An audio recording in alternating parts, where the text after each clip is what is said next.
Hello world, this is Edward Bevilacqua with Ciao Tutti magazine and the Italian American Club, and we're very fortunate that Jim Marsh took some time to talk with us today. Thank you, Jim, for taking the time. I know you're busy. In the 5 minutes I've been here, I think you've had 4 calls. So, Jim, let's start where we usually start, which is, what are your Italian roots? I don't have it. I'm Scotch, English, Irish, German. So. But you've been a member of the club since, what, 71 or something? 1976. 1976. So that's a long time. Yeah, one of the oldest members. Yeah. In fact, as we were just joking, you're the only, out of almost 700 members, you're the only non-Italian who gets to vote. Yeah, that was when did that happen? Do you remember? That was way before me. Well, it's been a long time. I don't remember either. Okay, but it was a special. Was it the shareholders all vote, or was it just the board? I think it was just the board. Okay. And, so we're very appreciative of what you do at the club, and you're there every week? Yeah, usually once or twice a week. Okay, and you usually have the same table, right? I do, as a matter of fact. All right. Good. So, okay, so Scotch, Irish, right? And German. And German. Oh, okay. Well, see, we have another thing in common, because I'm half German. Right. And my grandmother would say, Italian divine, German endearing. Makes sense. So tell us, when did you first come to Las Vegas? I got here in 1971. From? A little town up in Washington State, Longview, Washington. I'd been a car dealer up there, and I sold out with the idea of going into Seattle, a bigger town. And at that time, Boeing was almost down and out in Seattle, and the economics just weren't there. And I didn't know what I was going to do. And I happened to read an ad in the Automotive News about a AMC Jeep dealership that was for sale in the Southwest. And I answered the ad. Happened to be in Las Vegas. And, had you been here before? Just on conventions and so forth. Okay. So now let's see, Longview? Longview, a little town just north of Florida. Oh, wow. Okay. So, yeah, that's not near Seattle at all. And what was it like when you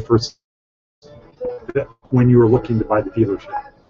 Well, the dealership had belonged to a couple of nice Italian boys named Frato and Mazzola. Oh. And they had it for 2 years, and quite frankly, it was in disarray. I see. In fact, one of the stories I tell, I was driving down Casino Center Drive. I had dealer plates from Washington State. I got stopped by one of the Metro officers. Inquired about the license plate. I explained to him that I was down here. I was going to reopen the called American Automotive. And he handed my driver's license back to him, and he says, "Good luck." All right, then I made a huge mistake. Wow. And of course, it looked nothing like it does now. It was about 300,000 people. Okay. So that's right when it started taking off. Wow. And then what was the most number of dealerships you did? Well, I've had probably about 9 different franchises over the years. No more than 2 locations at any one time. Really? Okay. But I started off with AMC Jeep, which is now acquired by Chrysler. I've had Volvo, Mazda, Triumph, Jaguar, some others, Saab, and so I've had quite a few different franchises. And now you have Kia. Kia is our mainstay, and we were just fortunate enough to, in 2009, Chrysler and the government took out 789 dealers, 4 here in town, and one of which being myself. And Congress passed a law that you could arbitrate to get your franchise back. We won the arbitration. It was only 32 nationwide that won it. We started to get back in business, and Chrysler sued, challenging the law to stop it. So we've been in court with them for almost 5 years. Wow. But recently, it went all the way to the Supreme Court, and we prevailed, so we'll be going back in the Chrysler Jeep business here next year. How is Chrysler now that the Italians own it? Doing very well. Good. Done very well. It's ready to say cut. No, done very well. Okay. I saw though that there was a big fine. They had like $100 million Yeah, fine. $105 million. Yes. Apparently, they had some things that were not quite up to Hoyle, and the government that came down on pretty heavy on it. So now, growing up, did you grow up in Longview? No, I was born in Denver, and I grew up between Denver and Nebraska. Okay, so Midwest, right? Yes. And what did your dad do?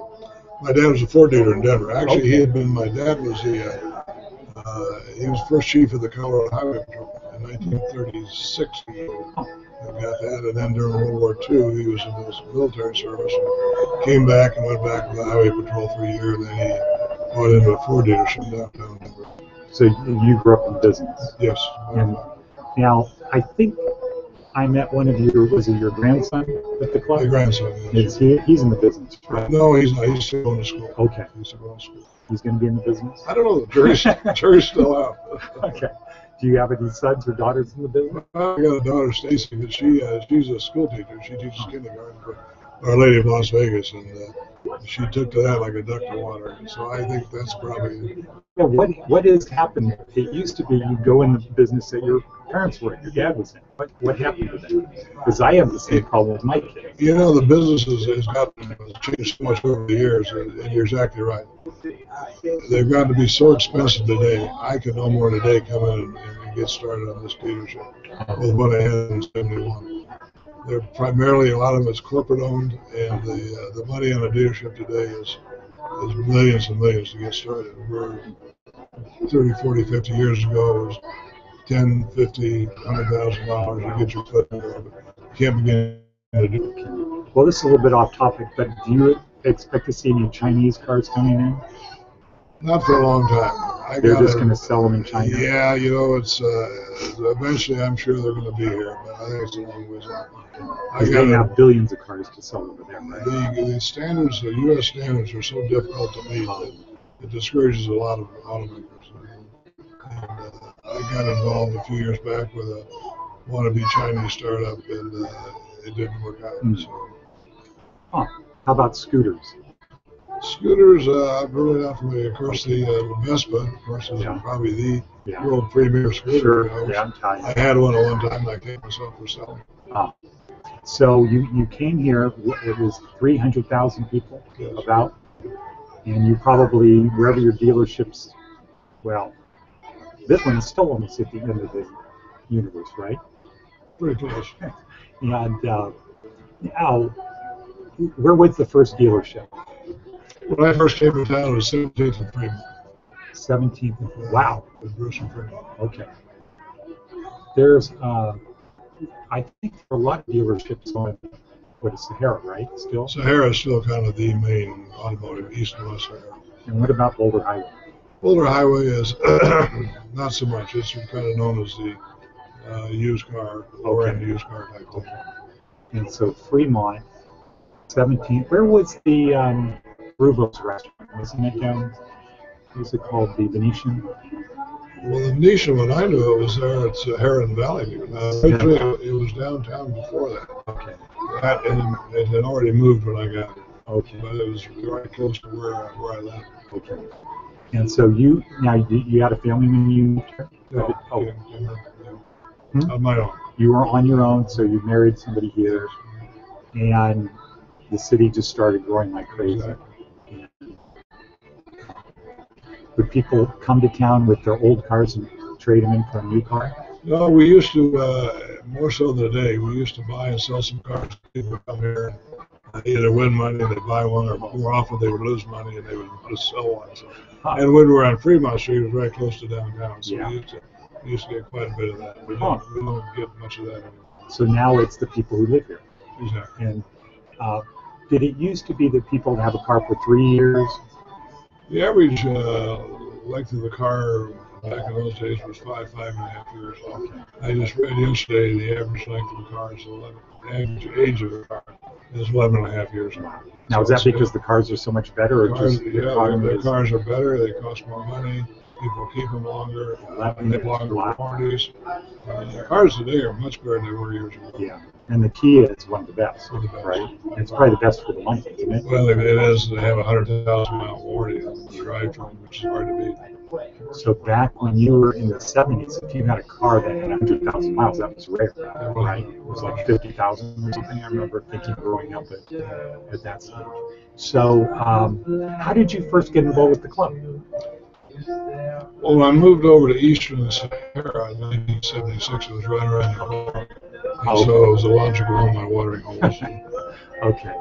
And then you just kept coming. ever since. Okay. And then when did you get in the casino business? My interest in the casino business was 1976 when I bought the Santa Fe Saloon in Goldfield, Nevada. Wait, now you moved here in what year? 71. Okay, so 5 years later. Where's Goldfield? Goldfield's about halfway between Reno. Goldfield at one time was the largest city in Nevada. It was? Oh, yeah. Like what, 1865? No, it was kind of a Johnny company. It was founded in 1905. Okay. And it was a very rich gold property.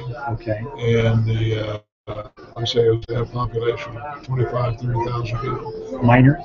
Lots of people miners, but it was supporting it? also a very sophisticated city. It had stock exchanges, it had fine hotels, laundries, Was it Mormon? bank. No, Not not at all.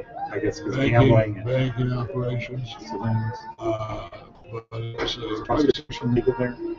I don't know if it's legal, but they had a red light district. Yes. Okay. So it could have been. Could have been. Yeah. Okay, so that was your first one. That was the first neighbor. That was like 1976. A little bar that had been there since 1905. It was owned by a friend of mine by the name of Jim Grogan. And Jim was a very colorful guy, very big curved belly on him, handle mustaches. How about shoes? Nothing like that. Okay. But if there's a right way to do things and a wrong way to do things, Jimmy would do the wrong way. Okay. Intentionally? But of course. Okay. But And then when he asked for forgiveness? he called me one day and he says, the sheriff just came over and pulled my liquor license off. I said, what happened? Well, he said, I don't know. He said, I just sat down on the porch with a couple of my pals shooting the insulators off the phone wires.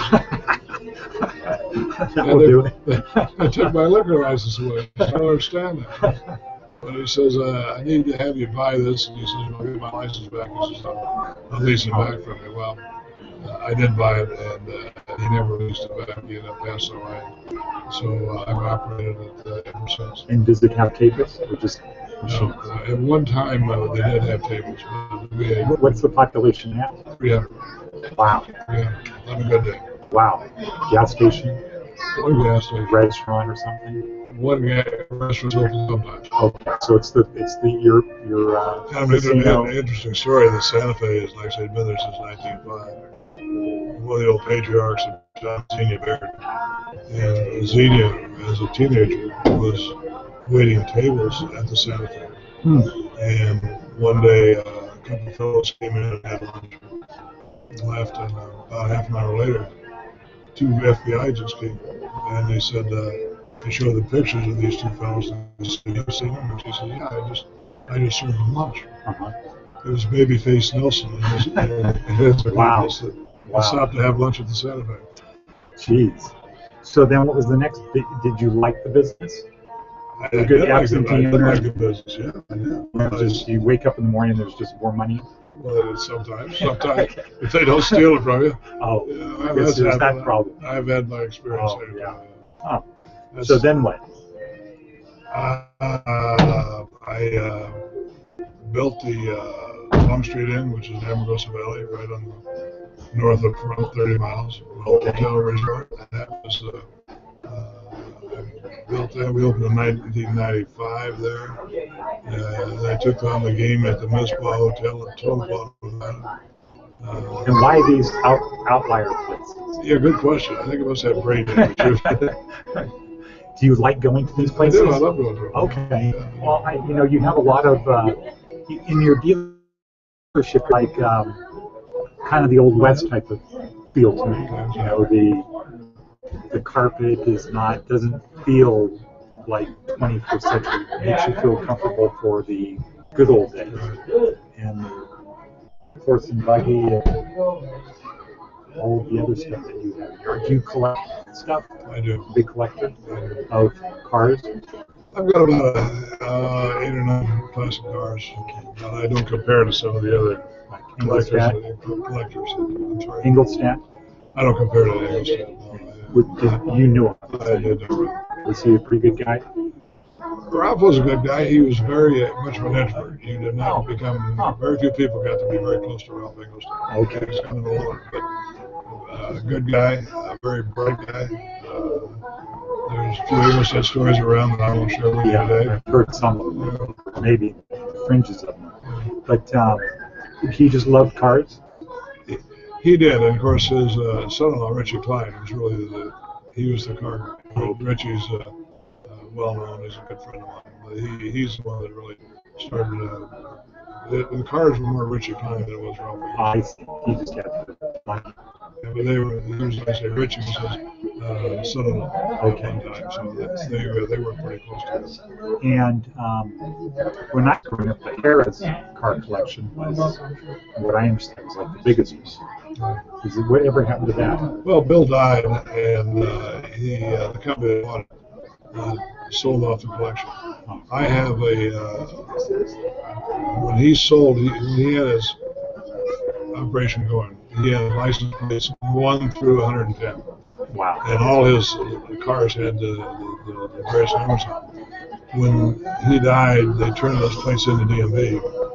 And a friend of mine from DMV called and said, "We got these plates, would you like it?" I took number 48. I've got a 48 Chrysler back, and so I got number 48 on that car, which came from Bill Harris' collection. Oh, yeah. Another little off topic. I have some friends that had a Chevrolet dealership in Buffalo, Grand Island, New York, and they said when they bought the dealership, what came with it was what was the first year Corvettes came out? 54. A 54 Corvette that had never been registered. What would that be worth? Probably close to 200,000. Unregistered. Yeah. So would you buy it? Would it be considered buying it new? Would I? If an investment, yeah. That's nothing that I collect. But yeah, but there's a big market for that. When they sell it, would it be considered new? Oh, yeah, because it's never been registered? So I've got a 84 Honda back here that's never been registered. A what? 84 Honda. Avanti. That's Italian. Oh, yeah. Well, it kind of threw me off for a second. I'm trying to think of who's the manufacturer of that. Oh, wow. I've got an 84 Avanti with 5,000 miles. They kind of look funny, don't they? That's the one. It was a sports car that Studebaker had, designed by Richard Lloyd, the famous designer. Huh. And you have one? Yeah, I got one. And how many miles? 5,000. And do you have to just drive it occasionally or start the engine up just so it doesn't lock up? Or exactly. It's not a good living car set very long. Huh. And now you do have a casino here in Henderson, right? I've got the Skyline Casino in Henderson. And is that like your other ones? That's one of the other ones, yes. But is it like it? No, it really isn't, because it's been there almost 50 years. Okay. And it grew from a little bar. I bought it from a fellow by the name of John Kish, who's been in his family for years. He kept adding on and adding on and adding on. It started off very small, and when I bought it, it had about 140 machines. We're just in the process now of adding hotel rooms. So. How do you manage such a diverse thing, and you're here selling cars? A lot of it's by phone. I'm usually on every day. So you have a manager? I have a manager every like you. Yeah, sometimes the manager is just maybe it's a one-person operation. Okay. Sometimes it's two. Like in Goldfield? Goldfield is a 1.5 person operation. Same way with PO, which anything more than that you can't say. Well, that's great. And what do you see for the future of Las Vegas? Well, it's going to continue to grow. I think probably 20 years from now it'll be twice the size it is today. Mm. And when I was driving here, I was amazed. I think you can see all the way to Henderson, right? Or you see the mountains. Yes. And so it must be a magnificent view at night. It is. Like I say, we're higher here. We're close to 3,000 feet. Las Vegas is about 2,000. Okay. So a lot of the homes from here have beautiful views. and even on the top of the district. You know, when you're, my office is downtown, right near the Western. That's where I work, and 7th and Fremont. When you look in this direction, you can't see, but it doesn't look like it's that high up. Well, Jim, I know you're busy. The lines are starting to form. And we really appreciate you taking the time to see us and being a member of the club. And we appreciate you also at the club giving me the coupons for your casino. Glad to do it. Glad to do it. And Angelo Casaro told me to say hello and that he appreciates things. And of course, Terry Mayfield. Oh yeah, there's a picture of you in Terry's office. You know that, right? That's back you pointed out, he made point to say, you notice Jim has hair. And I said, was he wearing glasses or his shoes? As long as I've known Jim, he's worn shoes, and he said, but he rarely wears a sport coat and tie. Yeah, very seldom. So, what were you, president of something in that picture? Employers Association years ago. So you've been active in everything. How about politics? Yeah, that too. Really? What did you do? Well, I ran for assembly in 1976. I finished second, which doesn't get you much, but yeah. It was the year right after Nixon and the Watergate, and there was no Republican in Clark County election. When did Lorraine Hunt start getting into politics? She got in. She got into the I think mid '80s. She was a county commissioner and then lieutenant governor. She's been very active. Are you happy with how things are now in the state with the politics? As a matter of fact, I'm not. Getting worse. I think the last session was a big disappointment to most business people. Yeah, especially considering all the Republicans got elected. Exactly. Yeah. And the cave. I think there's going to be some repercussions from that. Yeah. Well, Jim, thank you again very much. For your time. Pleasure. Thank you. This was great, and on behalf of the Italian American community and the communities in the country, we appreciate all that you do. Thanks, Eddie.